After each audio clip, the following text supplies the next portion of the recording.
Friends, अब है एक नई वर्ड प्रॉब्लम क्वाड्रेटिक इक्वेशन की, जो कहती है the altitude of right angle is 7 centimetre less than it's base. यानी जो बेस से 7 सेंटीमीटर कम है उसका एल्टीट्यूड, यानी बेस अगर आपने x मान लिया, बेस यदि आपने x मान लिया तो एल्टीट्यूड आपका जो है x माइनस 7 होगा, क्योंकि वो कह रहा है कि जो एल्टीट्यूड है वो बेस से 7 लेस है, 7 कम है। Is it clear?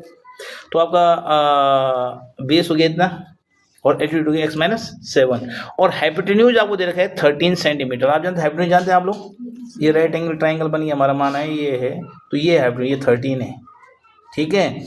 और आपका जो बेस है वो आपका x है और हाइट आपकी जो एल्टीट्यूड मतलब हाइट, एल्टीट्यूड मतलब क्या होता है वो x माइनस 7 है। Is it clear? तो ये है क्वेश्चन। अब आपको पता है कि एज पर रूल क्या कहता है, पाइथागोरस थ्योरम का रूल क्या कहता है कि जो साइड्स का स्क्वायर होता है वो हाइपोटेन्यूज के स्क्वायर के बराबर। ये तो पता है आप लोगों को, है ना? तो वही हमने यहाँ पे अप्लाई किया, क्योंकि एज पर रूल, नियमानुसार, ठीक है, जो रूल कहते हैं। तो साइड प्लस दूसरी side square equal to hypotenuse का स्क्वायर। Is clear? अच्छा सॉल्व कर लीजिए, एक्स स्क्वायर ऑलरेडी है, यहाँ a minus b whole square form हो जाएगा, ठीक है। ए square minus 2ab minus 2ab अब प्लस बी स्क्वायर और इक्वल टू 169, 13 स्क्वायर 169 होता है ना।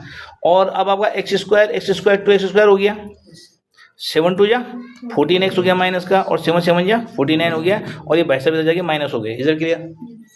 अब 169 और 49 माइनस 120 हो गया, ठीक है, माइनस में आएगा, है ना। और ये 2x स्क्वायर है, ये माइनस 14x ऐसे रहेंगे। Is it clear? अब आप देख रहे हैं पूरे में 2 की डिवाइड जा रही है, तो इसके भी छोटा कर दीजिए, मैंने पहले बताया आप लोगों को। तो ये जाएगा एक्स स्क्वायर, ये जाएगा 7x, ये जाएगा 60। Is it clear? अब फिर वही चीज़ हमें मल्टीपल करके आना चाहिए 60 और प्लस माइनस करके आना चाहिए 7। तो 60 को हमने फैक्टराइज किया तो 2 2 3 5 आया, ठीक है।